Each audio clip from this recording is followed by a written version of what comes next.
Donc aujourd'hui, nous allons continuer notre série. Nous avions commencé la série sur l'évangélisation. Qui se rappelle de ce que nous avons vu, pas dimanche dernier, pas dimanche d'avant, mais les dimanches où j'ai prêché? Qui se rappelle? Qui se rappelle? Est-ce qu'il y a quelqu'un, est-ce qu'il y a un courageux qui veut prendre la parole? Tout le monde regarde à terre, tu vois. Que pasteur, s'il te plaît, ne me pointe pas du doigt. Je suis rempli de l'amour de Dieu, je ne vais pas te pointer du doigt. Amen. Nous avions vu 10 bonnes raisons de devenir un gagneur d'âme. Donc nous sommes sur une série où nous parlons d'évangélisation et nous avons parlé de différentes raisons. Nous avons dit que nous devons devenir des gagneurs d'âme parce que c'est une instruction, un ordre divin. Dieu ne nous demande pas de gagner les âmes si nous voulons. Dieu exige que nous puissions gagner les âmes. Donc, si j'ai envie de gagner les âmes, je gagne les âmes. Si je n'ai pas envie de gagner les âmes, je gagne les âmes quand même. Amen. Parce que c'est une instruction. Et parce que c'est une instruction, celui qui ne gagne pas les âmes fait quoi? Il désobéit. Et celui qui vit dans la désobéissance vit dans le péché. Donc, il y a beaucoup de personnes qui ont l'impression que leur relation avec Dieu est au beau fixe, alors que ce n'est pas le cas. Pourquoi? Parce qu'elles vivent dans le péché. Elles vivent dans la désobéissance. Elles refusent d'être un canal par lequel Dieu va passer pour toucher les proches. Amen. Donc, gagner les âmes, c'est une instruction. Paul disait, si j'annonce l'évangile, ce n'est pas pour moi un sujet de gloire, car la nécessité m'en est imposée. Ça veut dire que Paul trouvait que ce n'est pas quelque chose d'exceptionnel que d'évangéliser. Tu sais, il y a une personne, ton voisin, ce n'est pas toi. Quand il évangélise une personne, il a besoin que tout le ciel l'acclame. Tu vois, c'est comme si c'est exceptionnel. Waouh, Seigneur, toi-même, tu as vu. Non, Dieu dit que ta vie, ça doit être ça. Ta vie, ça doit être ça. Ton quotidien, ça doit être ça. Ton ordinaire, ça doit être ça. Parler de Jésus partout où tu es. Que ce soit dans les transports, que ce soit à l'école, que ce soit au travail, que ce soit dans ta famille. Tu dois parler de Dieu. Amen. C'est un ordre, c'est une instruction. Et Paul continue en disant, malheur à moi si je n'annonce pas l'évangile. Ça veut dire qu'il y a des blocages, il y a des problèmes, il y a des défis que tu rencontres simplement parce que tu n'es pas un gagnant d'âme. Il y a des blocages. Il dit malheur à moi. Et nous avons également donné 10 bonnes raisons. On a parlé de plusieurs raisons. On a dit que gagner les âmes également, c'est ta profession.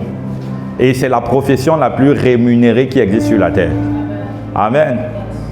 C'est la profession la plus rémunérée. Tu vas recevoir des récompenses. Tu vas recevoir des récompenses parce que tu auras gagné des âmes. Nous avons dit qu'il y a 2 types de jugements que nous aurons. Il y a le jugement qu'on appelle le grand trône blanc, que personne ne doit connaître parce que c'est le jugement qui se passera après le millénium. Et c'est un jugement où Dieu vient pour te dire pourquoi tu dois aller en enfer. Donc c'est le jugement du salut. Mais nous avons dit en revanche qu'il y a le jugement devant le trône de Christ. Et ça c'est le jugement pas pour le salut mais pour les récompenses. Et dans ce jugement-là, Dieu va te demander, il va te demander tes œuvres. Quelles sont les œuvres que tu as pratiquées? Et nous avons dit que comme quand tu es à l'école, il y a des coefficients qui sont attribués à chacune des matières. De même, spirituellement, chaque type d'œuvre que Dieu attend de nous a un coefficient. Donc, et l'évangélisation est la matière qui a le plus de coefficients. Donc, si tu réussis dans toutes les autres matières et tu échoues sur l'évangélisation, ça peut être compliqué pour toi. Amen. Parce que l'évangélisation, c'est un bon coefficient. Moi, j'ai fait la série scientifique. Et dans ma série scientifique, je me disais maths, physique, chimie. Le reste, la philo, on se disait, on va se débrouiller. Même si on essaye de ne pas non plus avoir une note qui disqualifie. Mais les matières comme maths, physique, chimie, il fallait qu'on carbure. Pourquoi? Parce que les coefficients étaient élevés.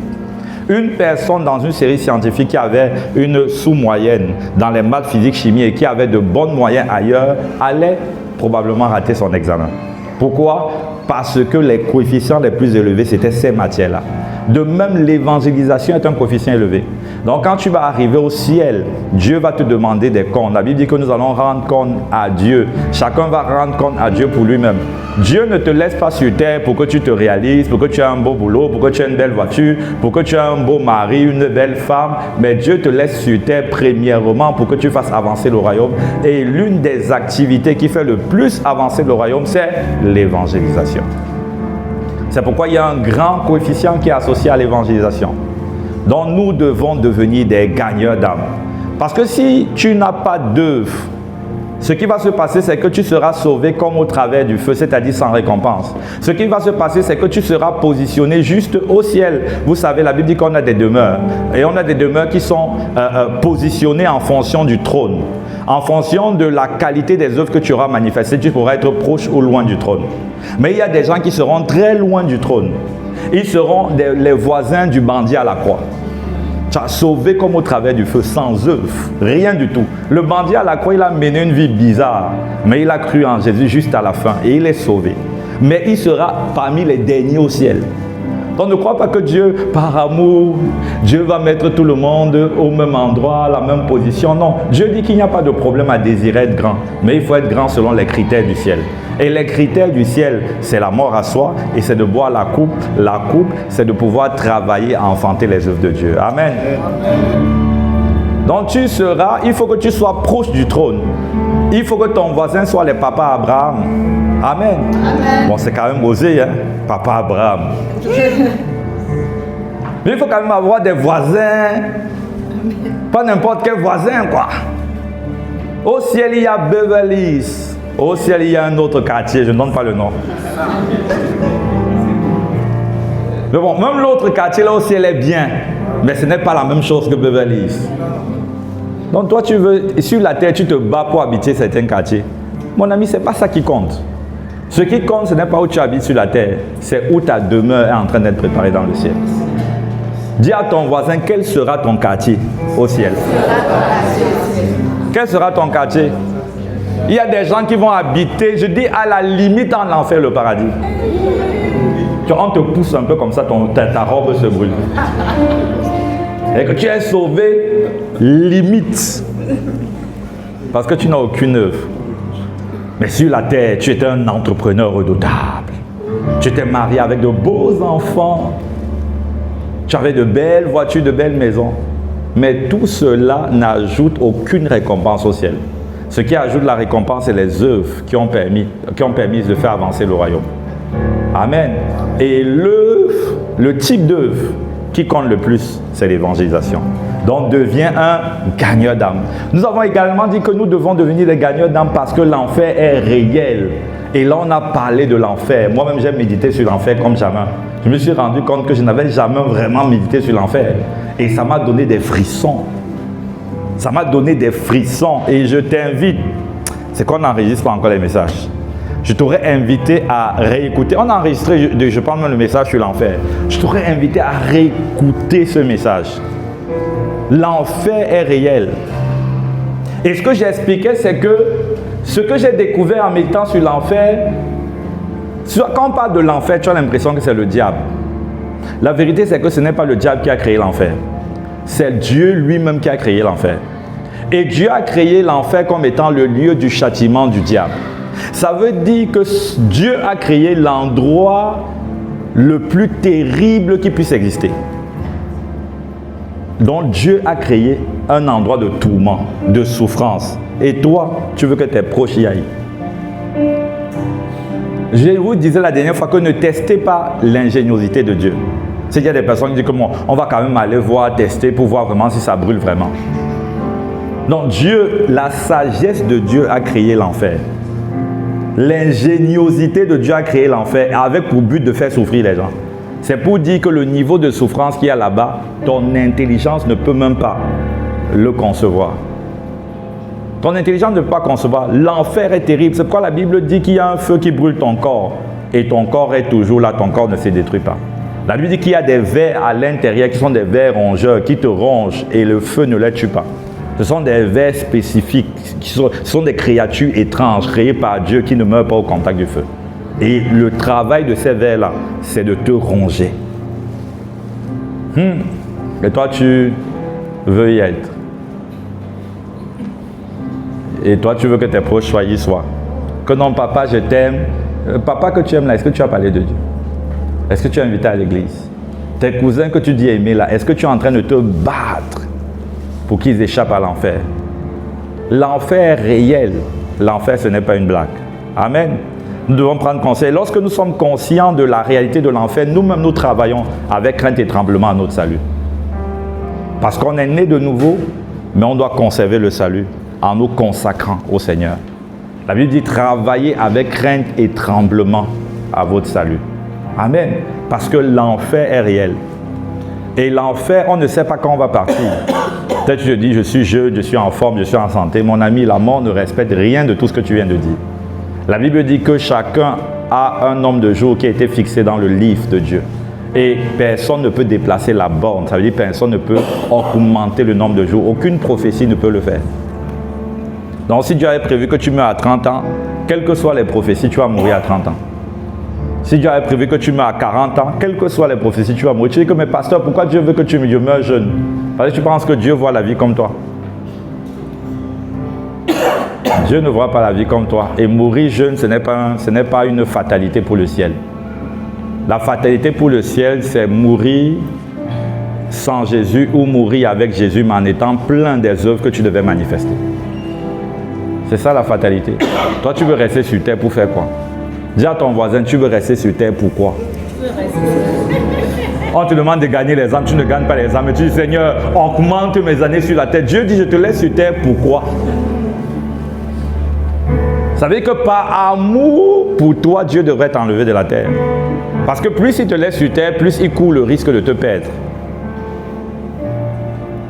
Mais si Dieu décide de te laisser sur la terre, c'est parce que tu fais partie de son programme pour le salut de cette génération. Donc lève-toi et commence à gagner les âmes. Amen. Deviens un gagneur d'âmes.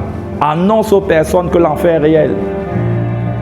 Et que Jésus-Christ est vivant, que Jésus est le remède, Jésus est le médicament. Amen. Donc on a parlé de 10 bonnes raisons. 10 bonnes raisons qui devraient te pousser à devenir un gagneur d'âme. 10 bonnes raisons qui devraient te conduire à commencer à parler de Jésus au boulot. 10 bonnes raisons qui devraient te pousser à ne plus avoir honte de Jésus-Christ. 10 bonnes raisons.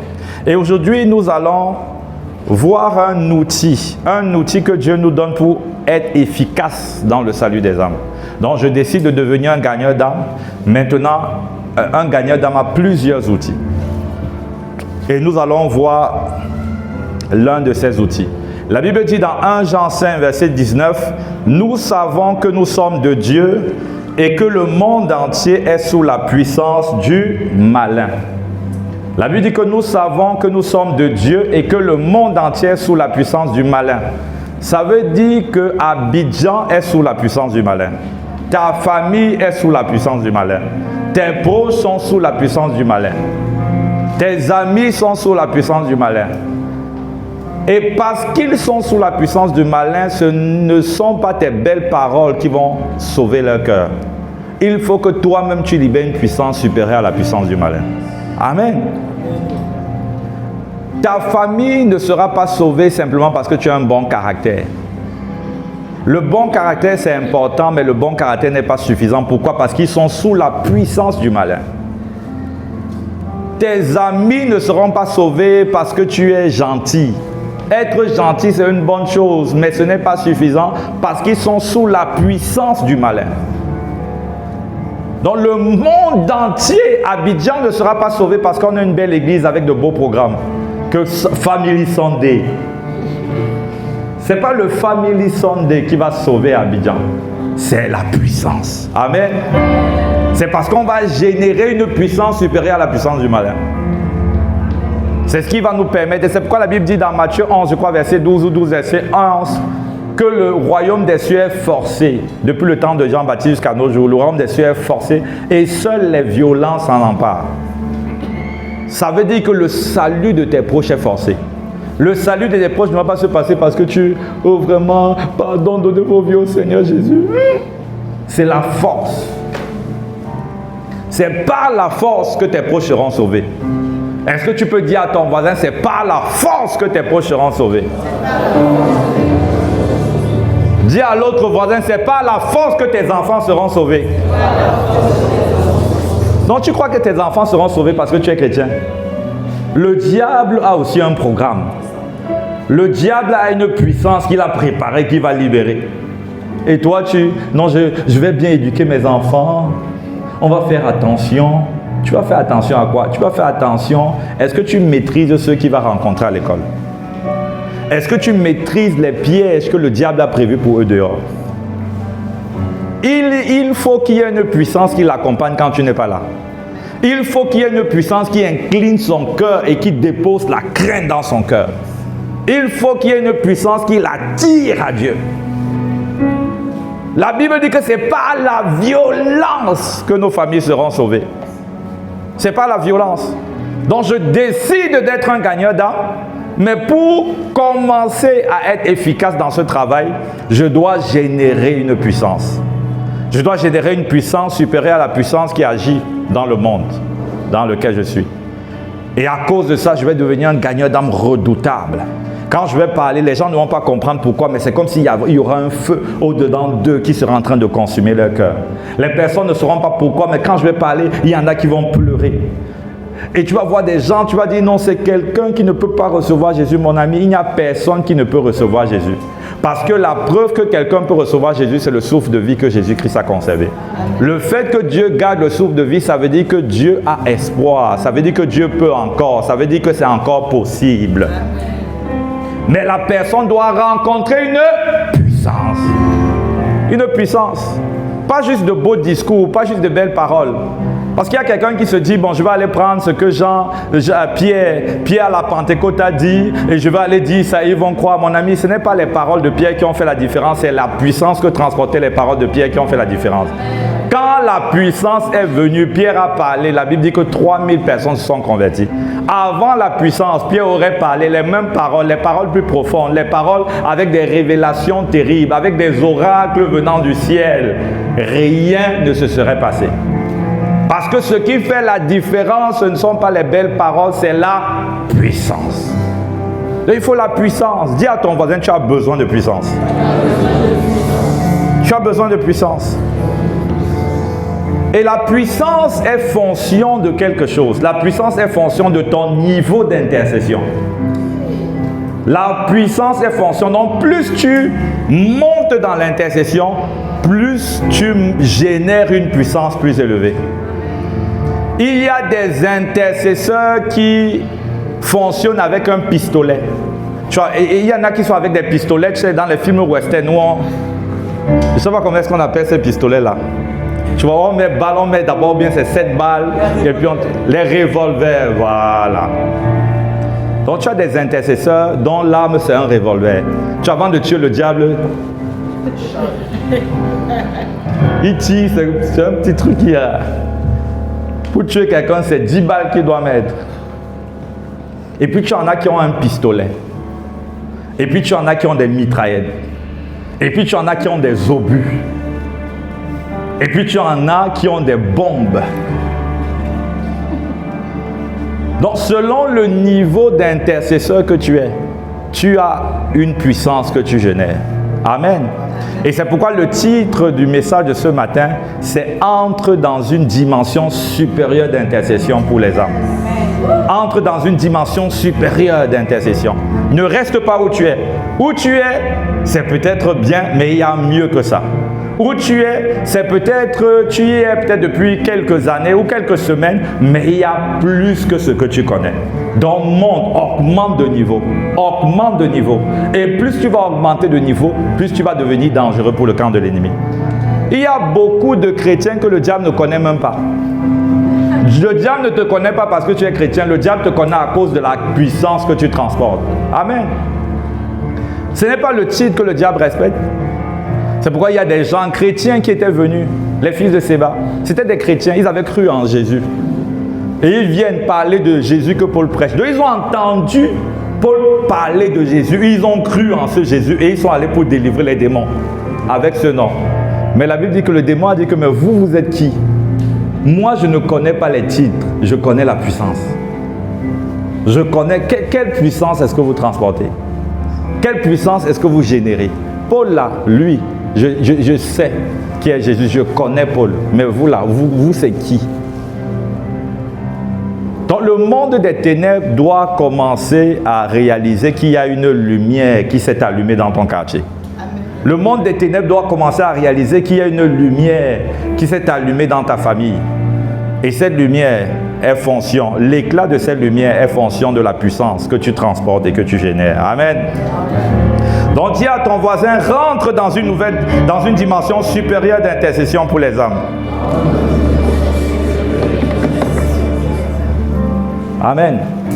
Nous allons voir 7 dimensions d'intercession pour les âmes. Il y a 7 dimensions dans laquelle tu commences là, tu évolues. Il y a 7 dimensions. 7 dimensions. La première dimension, c'est la dimension de l'élection divine ou la dimension de la grâce. C'est la première dimension. La dimension de l'élection divine ou la dimension de la grâce. Lorsque nous sommes nés, qui de nous a choisi sa nationalité quand il est né? Peut-être il y a un extraterrestre, tu ne sais pas, dans la salle, qui avant de naître pouvait choisir. Ou est-ce que non? Personne n'a choisi. Quand tu es né, avec ta naissance était associée une nationalité. Amen. De même, quand tu es devenu chrétien, avec ta nouvelle naissance est associée une fonction. Et cette fonction-là, c'est la fonction d'intercesseur. Donc, la première dimension, c'est la fonction où Dieu fait de toi un intercesseur malgré toi, juste parce que tu es né de nouveau. Amen. Donc, ça, c'est la dimension de l'élection divine. C'est Dieu qui fait de toi un intercesseur. Dieu a fait de chacun de nous des intercesseurs. Donc, tu es un intercesseur, c'est-à-dire un sacrificateur. Mais le problème, c'est que beaucoup s'ignorent. Beaucoup ne savent même pas qu'ils sont intercesseurs. Tu n'es pas intercesseur parce que tu pries, tu es intercesseur parce que tu es né de nouveau. Est-ce que tu peux dire à ton voisin, tu n'es pas intercesseur parce que tu pries, tu es intercesseur parce que tu es né de nouveau.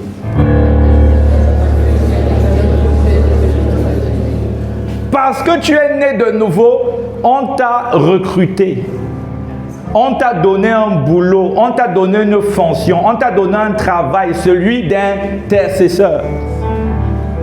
Et tu dois en être conscient. Le premier niveau, c'est que je veux que tu sois conscient que tu es déjà un intercesseur par élection divine. Tu n'as pas quelque chose à faire en plus, tu l'es parce que tu es né de nouveau. Si tu as reçu Jésus, alors tu es un intercesseur. La Bible nous le dit dans Apocalypse 1, verset 10, on dit « Et tu nous as fait rois et sacrificateurs à notre Dieu, et nous régnerons sur la terre. » Amen. Tu nous as fait sacrificateurs. Le sacrificateur, c'est une personne qui se tient devant Dieu en faveur du peuple, c'est-à-dire un intercesseur. Dieu dit « Je t'ai fait », c'est au passé. Amen. Donc tu es un intercesseur, tu es une intercesseuse. Tu es déjà intercesseur, que tu le veuilles ou pas. Mais le problème, c'est que si tu n'es pas conscient de la fonction, tu vas rater le but. Tu ne pourras pas accomplir tout le cahier de charges, respecter tout le poste, tout ce qui a été décrit, les tâches qui ont été préparées pour toi.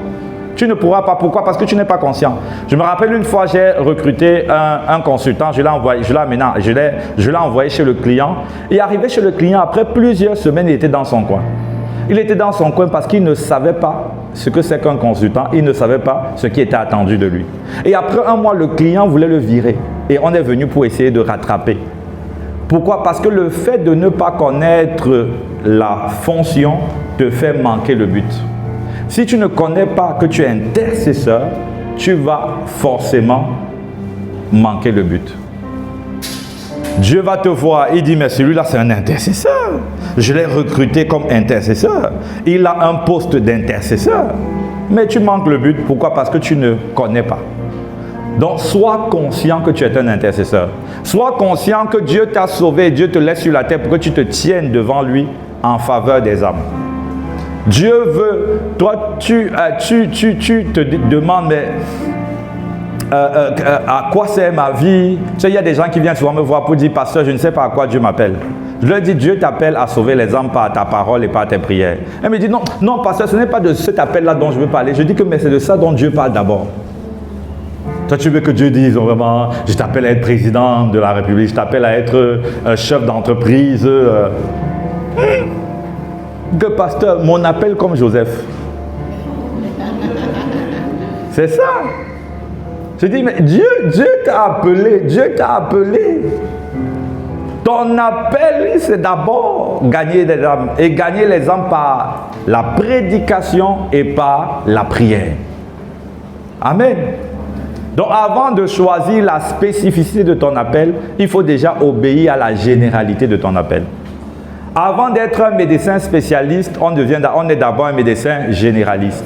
Si tu vois un spécialiste qui n'a jamais été généraliste, il faut fuir. Vous savez qu'il est dangereux. Mais toi, tu veux être un spécialiste qui refuse d'être un généraliste. Dieu nous appelle tous autant que nous sommes à être des gagneurs d'âme par la prédication et la prière. Donc nous sommes appelés. C'est ce que tu es. Mais ce que tu es, est-ce que tu exerces cette fonction? Est-ce que tu te tiens à la brèche? Est-ce que tu pries pour tes proches? Est-ce que tu pries pour tes collègues? Est-ce que tu pries pour la nation? Est-ce que tu pries pour la ville? Est-ce que tu pries pour les voisins? Est-ce que tu pries pour tes enfants? Est-ce que tu pries? Est-ce que tu pries? Pasteur, je suis un intercesseur redoutable. Je fais 3 heures dans la prière. 3 heures, c'est Seigneur, ma voiture, ma maison, vraiment, il pleut, vraiment, délivre-moi de cette situation. 3 heures chaque jour à pleurer pour ta situation. Ne sachant pas qu'il y a quelque chose de bien plus important. C'est l'appel de Dieu sur ta vie. Et cet appel, c'est d'être intercesseur. Et c'est une fonction honorable. Tu te tiens devant Dieu en faveur des âmes. Amen. C'est honorable. C'est comme un médiateur. Jésus est notre seul médiateur. Mais c'est une fonction, c'est semblable à ce rôle-là. Je viens intercéder. Je viens plaider. Je viens demander et supplier Dieu d'intervenir, de toucher les cœurs, de gagner les cœurs, de transformer la vie. Donc c'est une fonction noble. Donc tu as un travail. Amen. C'est la première dimension. Donc, il y a quelqu'un qui était dans cette dimension mais qui ne savait pas. Pour pouvoir opérer dans cette dimension, il faut dire que tu sois conscient. Donc sois conscient que tu es un intercesseur. La deuxième dimension de l'intercession, c'est-à-dire que je suis là, j'ai été appelé, maintenant je décide d'opérer. C'est la dimension qu'on appelle la dimension du sacrifice. C'est la dimension du sacrifice. La première fonction d'un sacrificateur, c'est de présenter des sacrifices à Dieu. Dieu n'a pas prévu que tu le rencontres avec des demandes sans souffrance. Dieu a prévu que ce soit la souffrance qui te fasse monter à sa rencontre. Le sacrifice, c'est quelque chose qui te gêne, quelque chose qui est difficile, quelque chose qui est pénible, mais que tu décides de faire quand même. Le sacrifice, c'est lorsque tu dois te faire violence pour prier. C'est lorsque tu dois te faire violence pour sortir de ta zone de confort avant de prier. C'est ça le sacrifice. Et Dieu nous appelle à cette dimension, la dimension du sacrifice. La dimension. Les gens ont souvent l'impression que la prière doit toujours faire du bien à l'âme. Que je prie vraiment, pasteur, j'ai rétrogradé. Tu dis pourquoi? Il dit que je n'ai plus trop l'envie de prier. Mais ce n'est pas la rétrograde. C'est une saison de la vie. Et même si tu n'as pas envie, prie quand même. Amen. Parce que c'est la dimension du sacrifice. Je souffre pour présenter les âmes à Dieu. Et il y a au moins, on va voir, il y a plusieurs domaines où tu dois offrir des sacrifices à Dieu. Le premier domaine, c'est un sacrifice de consécration à Dieu. Sacrifice de consécration. Le sacrifice de consécration veut dire que tu choisis de personnellement mourir, te donner à Dieu entièrement. Ce sacrifice de consécration aura un impact sur la qualité de la relation. La qualité de la relation et de ton intercession est fonction de la qualité de ta vie, de ta marche avec Dieu. Tu ne peux pas marcher n'importe comment avec Dieu et espérer être un intercesseur redoutable en les mains de Dieu. Le sacrifice de consécration veut dire qu'au quotidien, je choisis de m'abandonner, je choisis de mourir, je choisis de me donner. Parce que seuls les morts peuvent se tenir devant Dieu et opérer dans la gloire de Dieu. C'est pourquoi lorsque Moïse a dit « Seigneur, fais-moi voir ta gloire », c'est-à-dire « Manifeste-moi ta présence », Dieu a dit « Mais mon habitude, personne ne peut me voir et vivre. » Autrement dit, seuls les morts peuvent me voir. Et si tu veux opérer dans cette dimension-là, où la vie de prière, la vie d'intercession est dynamique, est fructueuse, où la présence de Dieu est manifeste, où tu vois Dieu à l'œuvre et en action, il faut que tu meurs. Il faut que tu meurs à toi, à ton moi, à ton ego, à tout ce que tu es. Donc ta consécration va influencer la qualité de ton intercession. Amen.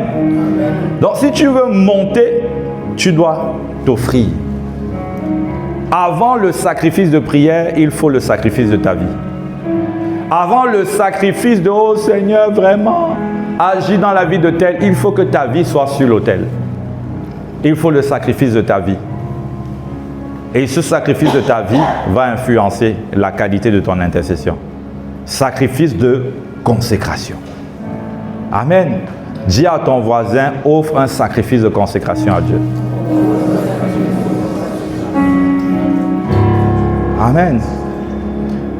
Un autre domaine où tu dois offrir le sacrifice, c'est le sacrifice de prière. La prière, dans cette dimension, la prière est un sacrifice, c'est-à-dire quelque chose que tu fais avec effort. Le premier point du sacrifice de prière, c'est lorsque tu planifies de manière intentionnelle des temps pour prier. Je planifie de manière intentionnelle des temps. David pouvait dire, dès l'aube, je te cherche, c'est-à-dire je te cherche diligemment. Je choisis de mettre le temps à part, même si je ne veux pas prier, je choisis de prier. Même si je n'ai pas envie de prier, je choisis de prier. De manière intentionnelle, je mets un moment où je viens me tenir dans ta présence en faveur du peuple. Je mets un moment où je viens me tenir dans ta présence pour prier pour les âmes. Je mets ce moment, je le mets. Et quand je n'ai pas envie, je me sens fatigué, je prie quand même. Je n'ai pas envie, je prie quand même. C'est ça qu'on appelle le sacrifice. C'est dur, mais je prie. Je n'ai pas envie, mais je prie. De manière intentionnelle, j'ai programmé de me tenir pour parler à Dieu. Amen. Et dans le sacrifice de prière, il y a également l'objet de tes prières. Tu sais, il y a des personnes qui peuvent intercéder par la chair. Et la preuve que tu intercèdes par la chair, c'est lorsque tu es la finalité de ton intercession. Ça veut dire que même quand tu pries pour les âmes, tu ne pries que pour tes enfants. Mes enfants, mon mari, ma femme, mes enfants, mon mari, mes enfants. Quand c'est l'essentiel de ton intercession, ça montre que tu n'as pas encore commencé à offrir un sacrifice à Dieu. Tu n'as pas encore commencé à prier juste parce que Dieu veut que ceux qui sont autour de toi soient sauvés. Tu veux être la finalité. Et là, tu es en train d'intercéder dans la chair. C'est-à-dire, tu es au centre. Le moi ou la chair, ce n'est pas juste ce qui est impudicité. Le moi, c'est le fait d'être au centre. Le fait d'être la motivation. Le fait que Dieu n'est pas la motivation. Et donc, offrir un sacrifice de prière, ça veut dire que Seigneur, ce n'est plus moi. Même quand je prie pour mes enfants, ce n'est pas parce que je suis leur mère ou je suis leur père. C'est parce que je vois que tu as des âmes pour qui tu es mort et que tu désires sauver. Je vois des âmes qui ne doivent pas aller en enfer. Et alors, je ne vais pas prier que pour mes enfants. Je vais prier pour toutes les personnes dont tu me demanderas de prier. Amen. Toutes les personnes pour qui tu me demandais de prier, je vais prier pour elles. Pourquoi? Parce que j'offre un sacrifice de prière. Le sacrifice de prière, c'est également les privations. Privation de sommeil. Privation de nourriture. Dis à ton voisin, privation de nourriture. Il y a quelqu'un qui ne comprend pas de quoi je parle. Privation de nourriture, dit c'est pour les autres pasteurs. Moi, j'ai appris à prier malgré la nourriture. Il y a des privations de nourriture et de sommeil. Je me rappelle, il y a un de mes fils dans la foi qui m'a dit une fois, il m'a dit que, je n'étais pas encore pasteur, il m'a dit, je me suis levé, je voulais prier, et puis il y avait le sommeil, je luttais avec le sommeil. Après ça, il y a une voix qui m'a dit, c'est la religion, couche-toi, tu dors. Et je me suis couché et j'ai dormi. Je dis, la voix que tu as entendue, c'est la voix de la chair. Parce que la voix de l'esprit va te dire, bats-toi. C'est ça le sacrifice. J'ai sommeil, mais je me bats. Mes paupières veulent se fermer, je tire. Je prie un moment, je dis même au nom de Satan, je dis pardon Seigneur. Mais Dieu aime ça. Le sommeil me dérange, mais je me lève, je fais les 100 pas. C'est ça le sacrifice de prière. Dieu aime ça. Et ce sont les sacrifices qui te font monter à la rencontre de Dieu. Donc quand tu fais ça, tu ne sais pas, mais tu es en train de mettre des escaliers pour rencontrer Dieu. Et quand tu vas lui présenter le cas de quelqu'un, il va agir avec rapidité. Amen. Donc, et je me rappelle de quand on était étudiant, je pense que c'était votre cas, hein, pour ceux qui ont été étudiants. Nous, avant les examens, on se retrouvait avec des amis pour étudier, pour préparer les examens. Et chacun avec sa technique. Il y en avait pour qui c'était le café. Pour d'autres, c'était, moi je mettais les pieds dans l'eau froide. Tu vois. Pour quelqu'un d'autre, il y a une fille qui me demandait de la gifler. Je giflais. Je dis que non, je ne veux pas. Elle dit non, gifle. Je gifle, mais pas fort. Je gifle. Après, elle dit que gifle encore l'autre que je gifle. Donc chacun avait ses techniques. Pourquoi? Parce que la priorité, c'était de tout faire pour être éveillé afin d'étudier. Et l'Esprit me faisait comprendre que vous faisiez tout cet effort pour un diplôme qui périt. Mais vous ne faites pas le même effort pour rencontrer le Dieu qui vous gardera éternellement. Que non, j'ai un peu sommeil. Il dit, regarde avec l'énergie avec laquelle vous vous battez pour étudier. Mais dès que c'est un peu compliqué, non, le Seigneur comprendra. Il ne comprend rien. Ce qu'il comprend, c'est que tu ne l'aimes pas, tu ne le veux pas, tu ne le désires pas. Tu ne le désires pas? Que non, Seigneur, vraiment, après cette journée, je suis tellement fatigué. Si on t'avait dit, reste éveillé pour 1 milliard. Que pasteur, c'est beaucoup. Même 50 000, je reste toute la nuit. Ça veut dire qu'il y a quelque chose qui peut t'amener à te battre, qui n'est pas Dieu. Ça montre que tu ne veux vraiment pas Dieu. Ne te mens pas à toi-même. Dis à Dieu que Seigneur, moi je reconnais que c'est compliqué. Hein? Que aide-moi à t'aimer. Aide-moi à me battre, même quand c'est dur. Aide-moi. Et tu te bats et tu trouves ta technique. Si c'est l'eau qui t'aide, tu pries en mettant les pieds dans l'eau. S'il faut que tu ailles prendre ton bain avant, tu vas prendre ton bain avant de prier. S'il faut que tu fasses les 100 pas, tu fais les 100 pas. S'il faut que tu ailles à l'extérieur, tu vas à l'extérieur. C'est compliqué quand même de se coucher en route et commencer à dormir. Bon, il faut que ton quartier soit aussi sécurisé. Mais tu dois trouver une technique, une stratégie. C'est ça qu'on appelle le sacrifice. Le sacrifice veut dire que moi, je fais l'effort pour rencontrer Dieu avec mes dossiers. Je fais l'effort. Mais est-ce que toi, tu es déjà à ce niveau? Toi, tu es encore au niveau 1. Et en fait, tu étais au niveau 1, mais tu ne savais même pas que tu es au niveau 1. Il faut un sacrifice pour monter.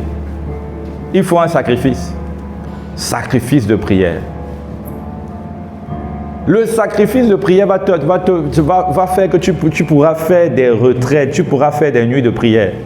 Pas parce que moi, par exemple, j'ai décidé de faire des retraites chaque mois.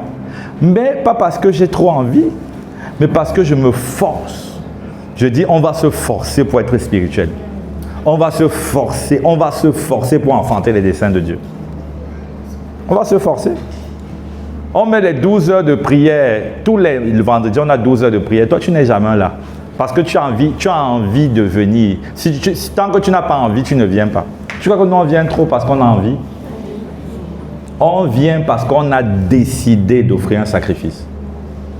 Il y a des vendredis où on n'a pas envie. Il y a des vendredis, je vois, je dois conduire 3 heures de temps d'affilée. Je dis, hey, Seigneur, vraiment, je suis fatigué. Je me rappelle un vendredi, mon corps était même fatigué.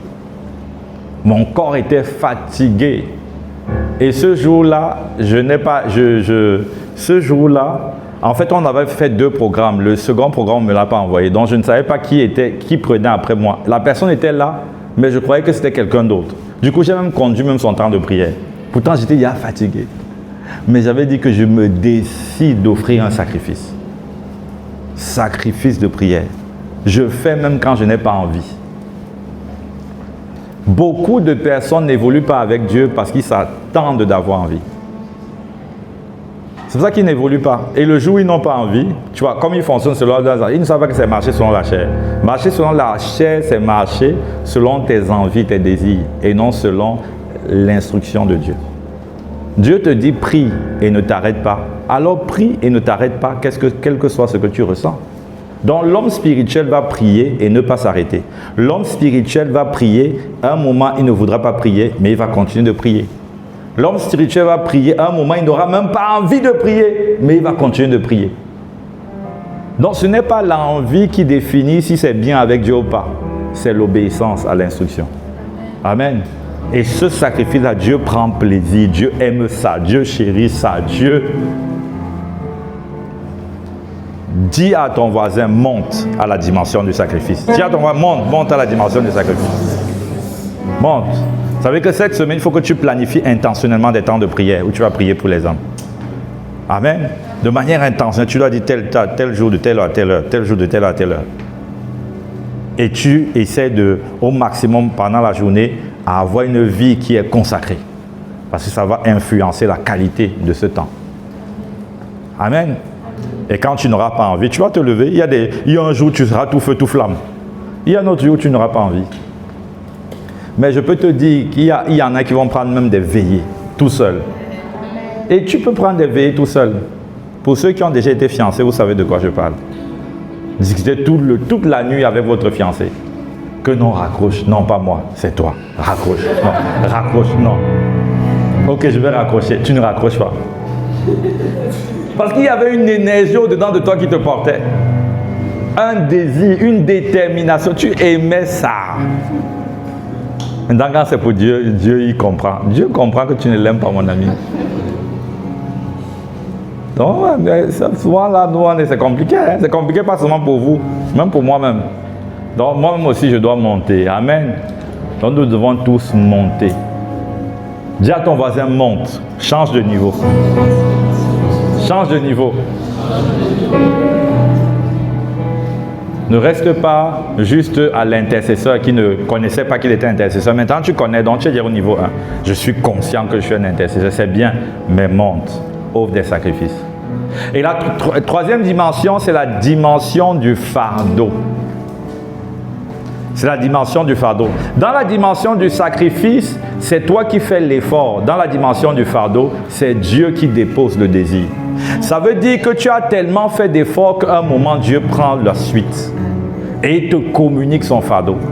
Le fardeau de Dieu, c'est quelque chose dans le cœur de Dieu qui pèse. Ça peut être le fardeau pour une personne, pour une cause, pour un territoire. Dieu te met un fardeau dans le cœur pour des personnes. Et ce fardeau te pousse à pleurer dans sa présence. Ce fardeau te pousse à gémir. Ce fardeau te pousse à prendre des jours et des jeûnes. Tu te sens comporté par un désir de voir une gloire être manifestée.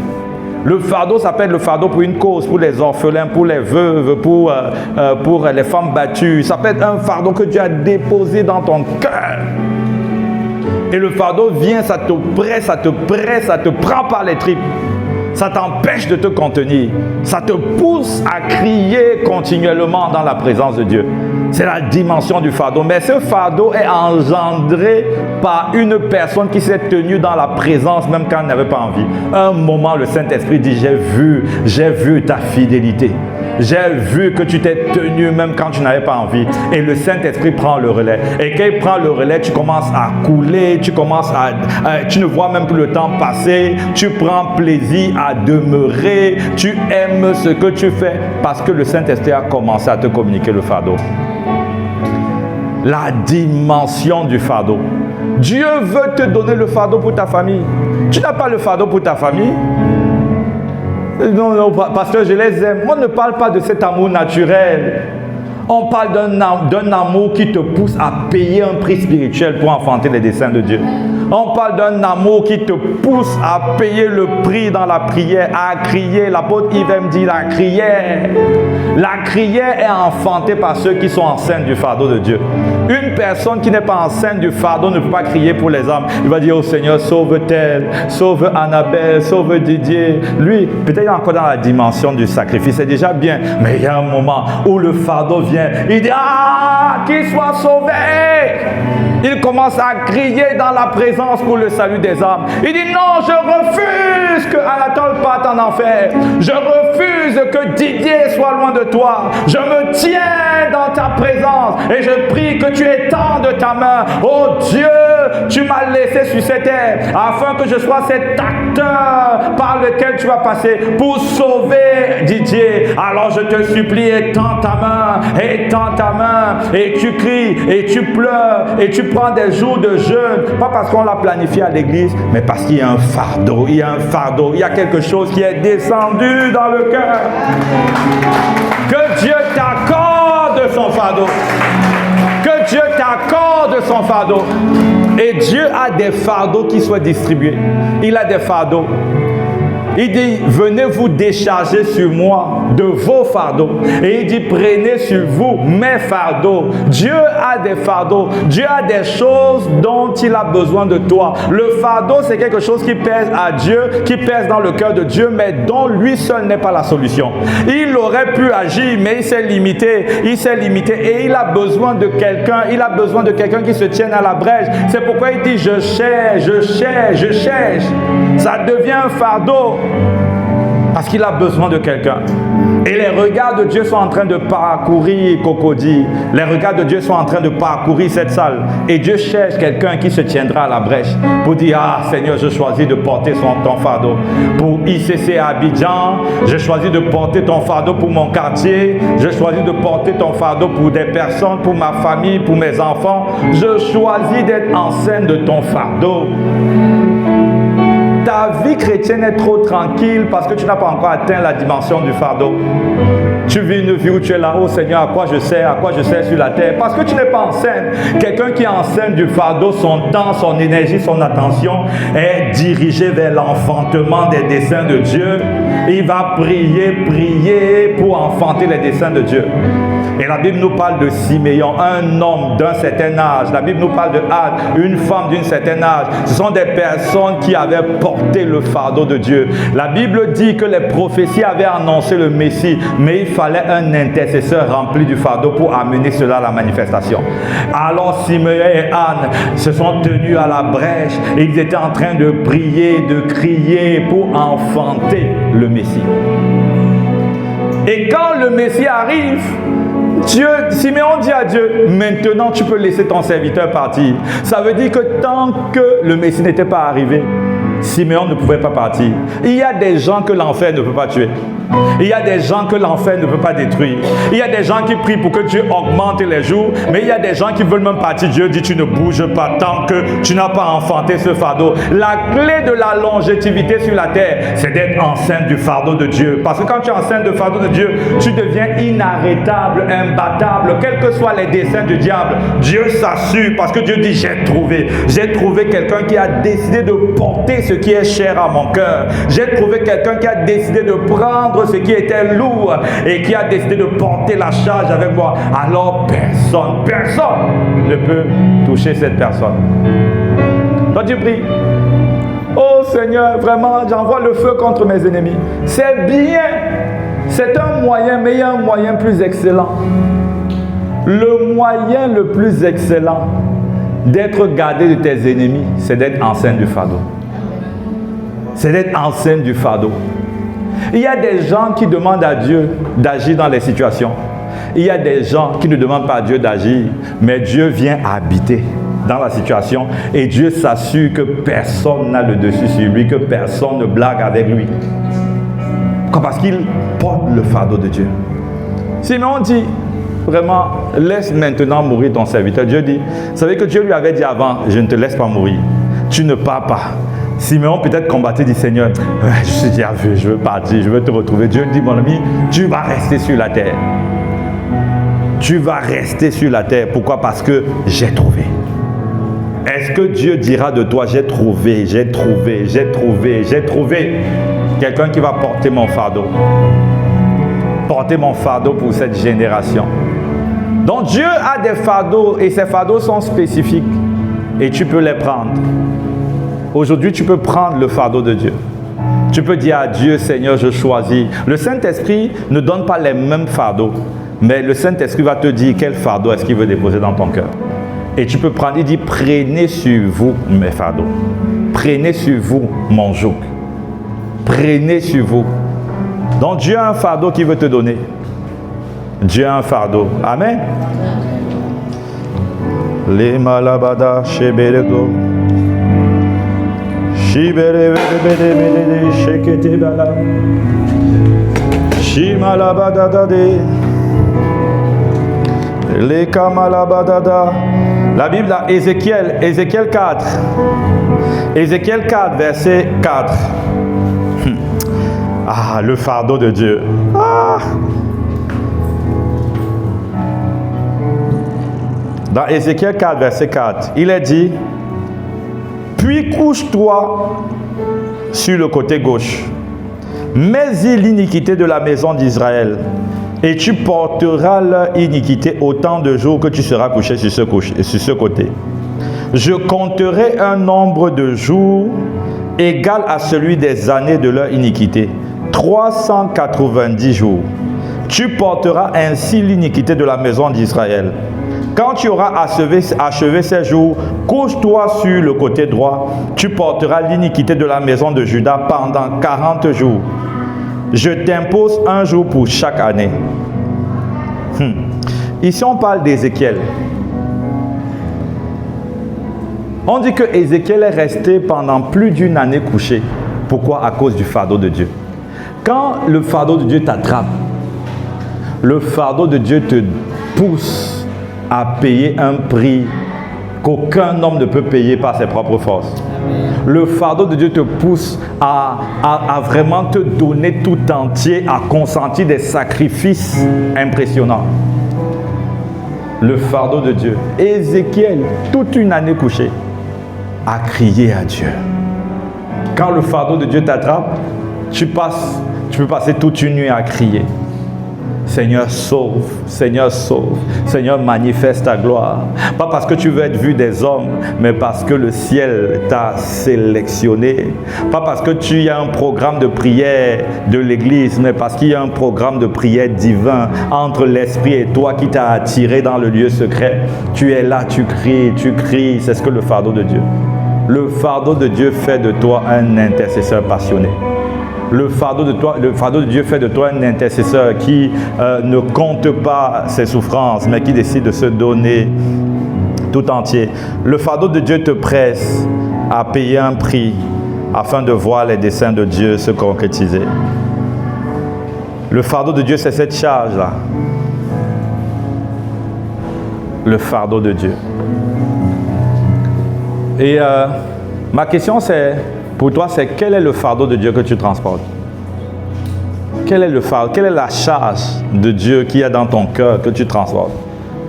Est-ce que le ciel peut dire que celui-là est en train de porter tel fardeau? Quel est le fardeau de Dieu que tu transportes? Ou est-ce que tu as l'impression que la vie chrétienne, c'est une vie améliorée? Une vie où on invite Dieu pour qu'il vienne arranger les situations de nos vies? Ce n'est pas ça la vie chrétienne. Dieu va arranger les situations de nos vies, c'est vrai, mais ce n'est pas le but. Le but, c'est de pouvoir être utile pour la cause du royaume.